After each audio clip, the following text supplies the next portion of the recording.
Peter Hill Explains, where I invite you to join the science teaching conversation with me about electrical safety, fuses, protection, risks from electric shock in general.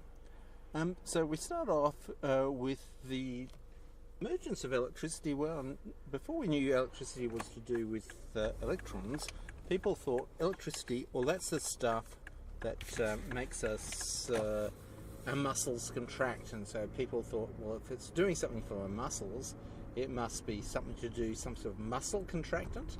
And so people, and even today, people have these mild electric shock machines which actually keep them fit without having to do any effort whatsoever. So in the early days, people used to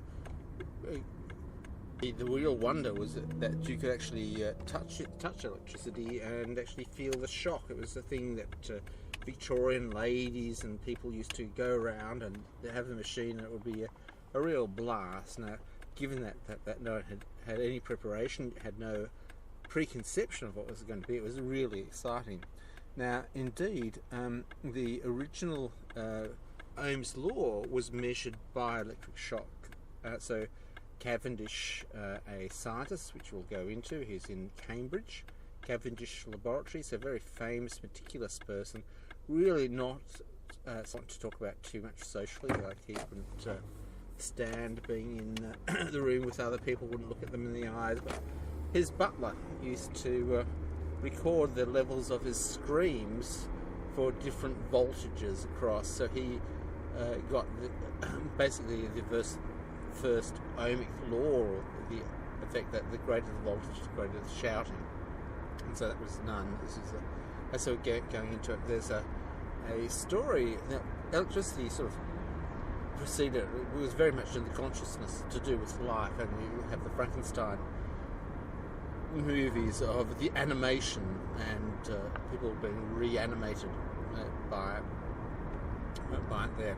There's the story of Captain Cook's discovery of voyage to see the transit of Venus, and there's a byproduct to check out New Zealand, and it's a byproduct is to check out Australia. But on the way there, Sir Joseph Banks, their botanist, their paying tourist of the Endeavour ship, just checking I'm not going over the speed limit here. I'm actually podcasting while I'm driving. I should just, as an aside, say that I'm experimenting with the podcast sock. That's the idea. I listen to it, and I could hear the actual frequency of vibrations of the car, so I've decided that I'd impedance mismatch those frequencies and check how that has actually gone down. And also, I realise that for the particular noise ratio, that it's actually best to speak in a nice loud voice. So unfortunately, this means podcasting by myself. But getting back into it, there's Sir Joseph Banks, or he wasn't. We couldn't have been a sir at that stage. Very rich tourist. He had a bevy of standard scientific equipment that one we could carry with you on the Endeavour. So there's backup telescopes and things for observations and things for curing and sketching things, but also as a Windhurst generator, a basic electricity generator. And as he visited, I think, Portuguese island, people were so fascinated. Can you tell us about the new idea? There's a new stuff called electricity, and this Banks actually didn't like this person too much because he was a bit of a bore, but he was enormously entertained. If he was going to be detained by this person rather than letting him explore his island, he had an entertaining time of electrocuting him.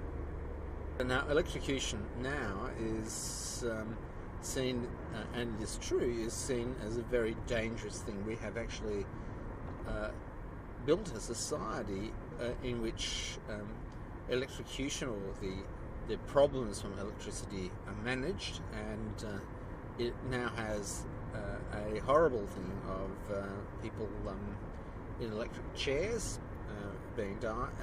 This is in the United States, being electrocuted. This is a big spin to actually talk about the danger of electricity. So Thomas Edison, who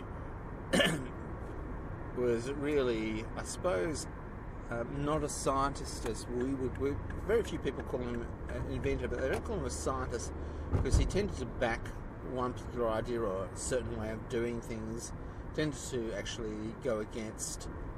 There's certain belief systems and certain behaviours which also go with being a scientist, and he didn't have the candour of honesty in his dealings. And one of the things is he would show that electricity was dangerous to an incredulous public, and he offered a service of electrocuting dogs in public spectacles. These are nuisance dogs. He had a clean way of killing them with the AC electricity. So he had a viewpoint that the DC electricity is safe, and indeed a lot of DC electricity builds up all around us. We get millions of volts as we walk across carpet or drive. You remember the old days when people used to have a strap of leather on the ground, driving along, sort of clearing the, reducing the charge. And in fact, so I must own that either that was a stupider idea, or we're a witness, so I'm just changing lines here, witness to a invention, so a side invention where they've tweaked the conductivity of the rubber tyres. And that goes to the very heart of basically how static electricity was developed or discovered, or some of the discoveries which went to it. With the Industrial Revolution, there was big steam power machines driving belts, and the belt, certain types of rubber, when you extend them, they have a polarizing effect, the generation of charge. So in a particular way where you actually stretch on a drive shaft and also a load shaft, the rubber can stretch, charge and creep, and this is how charge used to build up in these machines, and lo and behold, you had basically an accidental Van de Graaff generator, and these can produce large voltages, and they are quite dangerous, particularly for students or people with pacemakers. And I had a bit of an experience of a pacemaker. I had wires when they do heart surgery, and I keep on talking about this, but it's sort of their own experience. When they do heart surgery on you, they leave your heart wired up. So they have wires to spark your heart again. So they put everything in place and have these removable wires to kickstart your heart. So what they do is actually, you are on a heart-lung machine, they sew you up and get everything ready to go, everything in place, and they leave the electrodes in there. So if your heart stops working, or for instance, heart surgery, one of the risks of heart surgery is that they muck up the electrics of your heart and nick something, and having the wires there embedded in your chest, ready to go. And so you wake up, and one of the things they don't tell you, you've got a little, I think it's a yellow and a blue wire sticking out of your chest. And the first time they said it's time to take the wires out, that was the most excruciatingly convulsing thing. They didn't ground me properly. The second time I was all nervous, asked for drugs, say, you don't need drugs. I said, oh, look, I definitely need to not be present for this. This was the most, one of the most unpleasant things. But second time out of town, the nurses grounded the wires properly, and I didn't convulse. But that gives you an idea of what voltage can do to you. And I promised in this one that we would talk about the development of AC electricity. So the understanding of AC electricity was to stop electrocutions. Now, there is a problem of electrocution from animals. So animals, squirrels and various things, would go up and actually grasp the wire. So a lot of things are not that made safe. Well, they're made safe because even up on a huge pole, it still has to be made safe because a possum or a squirrel can go up there. So there's in terms of the first order of safety, the first impact was a very graphic educational impact that Edison used to do. He used to go around, as I said, New York, electrocuting dogs, and he actually electrocuted an elephant called Topsy. And Topsy was in Rhode Island. They had a herd of elephants, as the Americans would have a herd of elephants, and Topsy was an unusually large bull elephant. Apparently they can have a bad temper as well as on top of it. He was unusually large, and also elephants have personalities. Now his trainer fed him alcohol and made him smoke, and Topsy dutifully did what elephants do when someone really is annoying. He just got one of his big elephant feet up and killed the trainer. That's all okay. You'd think that the people would learn what to do, and of course the next trainer did pretty much exactly the same thing, because you can pretty well imagine that elephant trainers are well, they mightn't be the most ethically, the union, they may not have a philosophical base for what they're doing. So he got killed, and I think there was actually probably 3 people killed by this elephant, and the state of New York got really upset. And it sounds in an act which sounds pretty much, it's come down to us similar to in the Middle Ages, where they would try a dog or have dogs as witnesses and ask the dog questions. The state of New York had sentenced this, something flashed the light across me. Sentenced this this elephant to death, and Edison saw a great opportunity to, how do you kill an elephant? Well, you kill it with the most lethal of things, which is AC electricity, alternating current. And you can search this on the internet. It's a rather gruesome thing because it's got the carnival circus music as this elephant who has the electrodes stuck to its paws, legs, feet, gruesomely dies from it. Basically smoking an elephant. People, you can see how confused it all is. So the fundamental thing is keeping people away from electricity. Unfortunately, one of the things is electricity is perhaps the most dangerous things. The majority, or in fact almost all laser physicists, if they have died, and there have been a few died, have died due to electrocution. They've become a bit lax and there's high voltage going about the place. I've got this car at the back of me, sorry guys, and I'm going at the speed limit, just a little bit under the speed limit, as you do. Okay, so let's quickly go on the ways that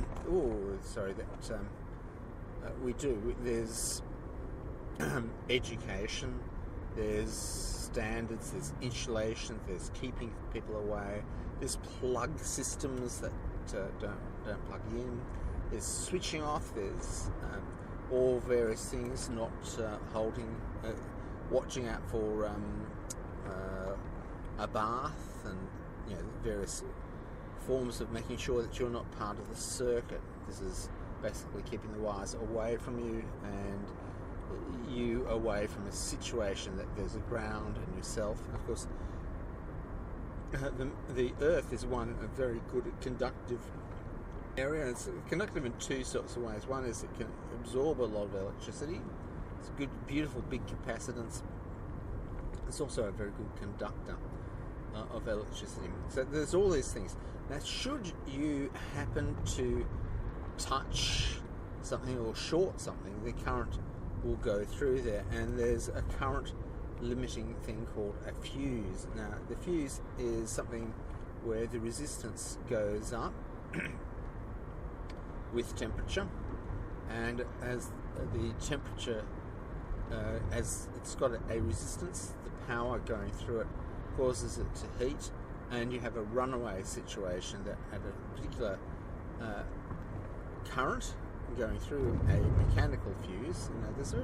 There's mechanical fuses in a lot of appliances, as you select something that's going to blow, a preferential sacrificial thing. So the idea is that this would blow first. Now, of course, the idea of the fuse is actually to protect the machine more than anything else, to protect the mechanics of it all. And its idea is that it blows up. It's not necessarily a life, as we have discovered many times, not a life-saving device, because it can actually be quite happily be electrocuted. Hearing can say, "Yep, that's right. We can if you're powering something as a powerful heater, that's more than enough to kill you slowly." So there's those things. Now, one of the things we have to say is that electrocution has a certain way of really clinching the situation, in that your muscles contract when you get electrocuted. So if you put your hand on high voltage, your muscles will lock and actually link you to the high voltage. And this is something my father taught me. He had to deal with a lot of high voltage wires sitting around there. Okay, and that's when you're going through even a dark region underneath a house, and you're touching things. So it's totally dark inside a house, and you're going through. You sort of feel with the back of the hands, because what happens there is that if you should happen to touch a live wire or something which is electrically active, you don't go, "Oh, I know what I'm going to do. I'm going to actually, there's lots of bright cars going here. I'm going to grab onto it."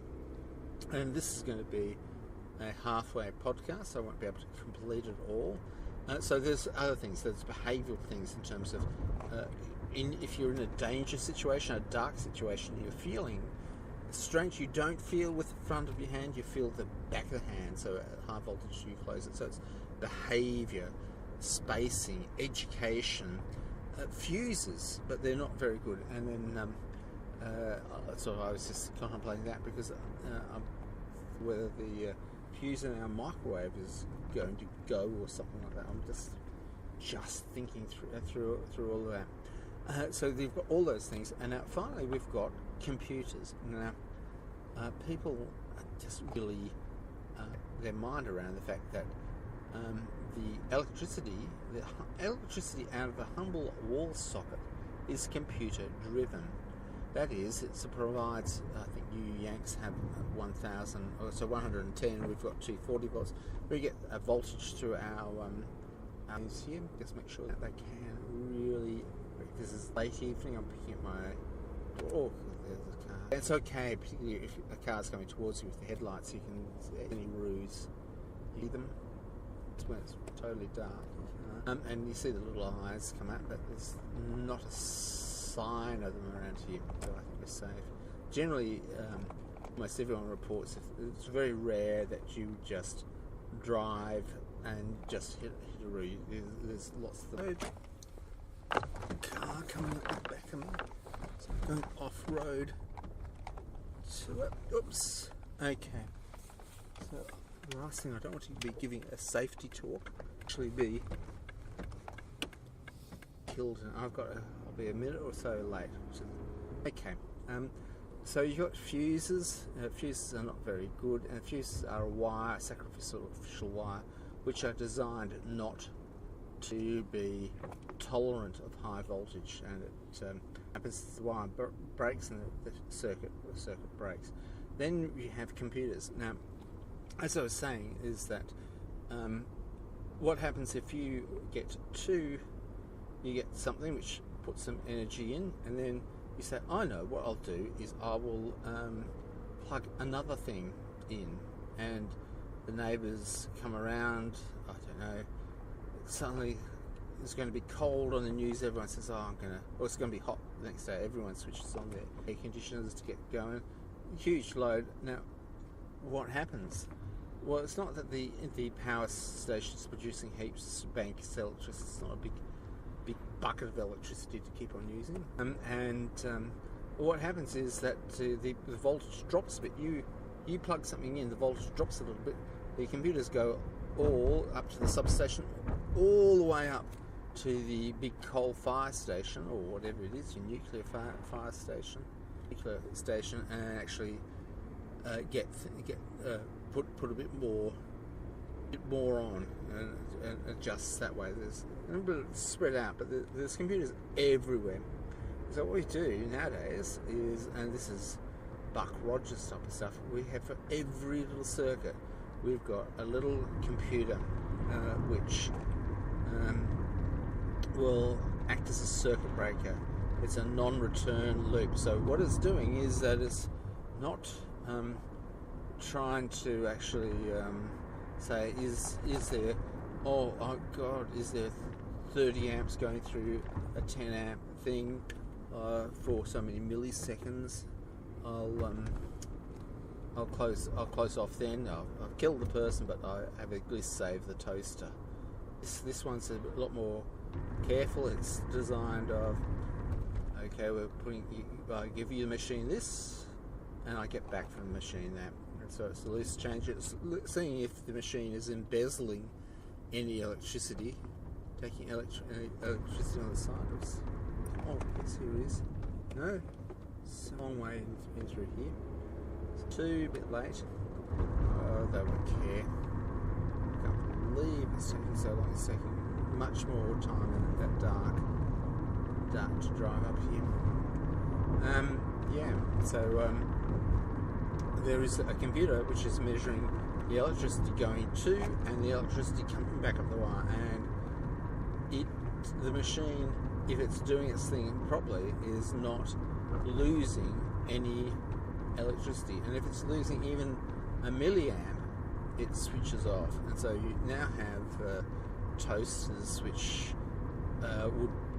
there's no longer will smoke a crumb, that they'll switch off instead. And in general, it's raining at the time, and you're sent out in the back, and the torches. Oh no, that's a monastery up here. It's a Greek monastery, Greek Orthodox monastery. So you've got these circuit breaker switches, which are now mandatory on absolutely everything. I think our stove, we got circuit breakers because we got small kids, so you know that. Okay. So if you've got small kids, you've got the socket protectors and the education of the kids. Yeah, and in general, the world's a changing place, and with batteries. But you can actually kill yourself with a car as well. Yeah, there's enough current and voltage built up from it. So that's what I wanted to get to. So getting home is circuit breakers on here.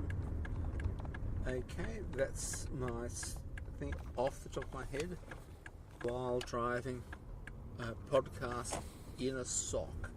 There you go. I'll come back and have a bit of a listen to see how this is, whether it's actually tripped the noise down. Of course, the issue is that you can't solve. I've got to go up to a lot for listening.